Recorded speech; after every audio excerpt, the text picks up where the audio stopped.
So what are you going to do when you're in that moment? You've bypassed binges, some of them, but this is one that you just know you have to have.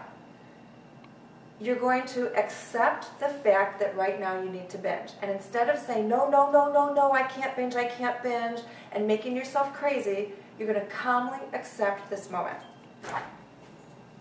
Looks like this. You go in here, you go in the fridge, and you decide, what do I want? What do I feel like? You're going to ask yourself, do I feel like crunchy? Do I feel like soft? Do I feel like sweet? Do I feel like meat? Do I feel like bread? Do I feel like cheese?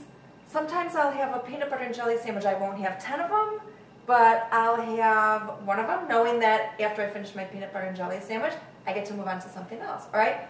You're going to have fun with this because sometimes we just need to let ourselves have some fun, okay? It's not so bad. After you go into the fridge, just like you would in a normal crazy binge, you're going to go into the freezer. You're going to say, do I want some ice cream?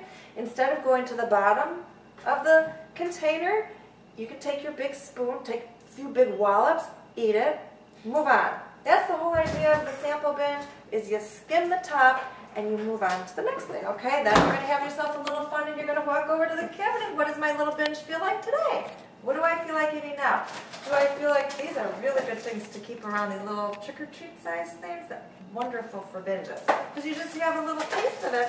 Then, that's your sample for that. You move on, maybe you're going to have something salty again, all right? Then, I know you're not done yet, so maybe you're going to go into another cabinet. You're going to get a few things out of here, and then you're going to say to yourself, am I done? Am I done? At some point, you're going to decide that you're done. I always end my binges with chocolate, okay? Then, after I do that, I go to the bathroom, I brush my teeth, I clean up that binge, I'm done.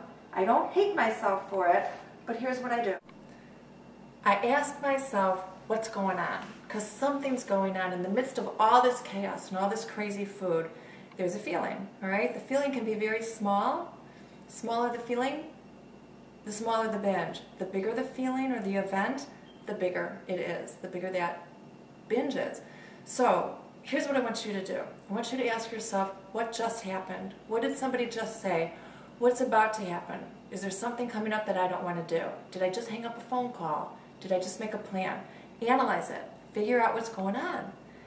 That's the secret, and actually it's the gift. It's the gift of the binge because it's telling you you've got feelings. It's giving you your choices, okay? If you look at the food, all you're going to see is the food. If you look at the food to tell you that something else is going on, that's your place of information and growth, okay?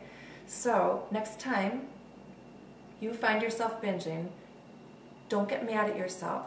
Just take care of yourself. Ask yourself what you need and if there's a choice to make. And what's going to happen is over time, your binges will get smaller because you're going to understand where they're coming from, and your choices are going to get bigger.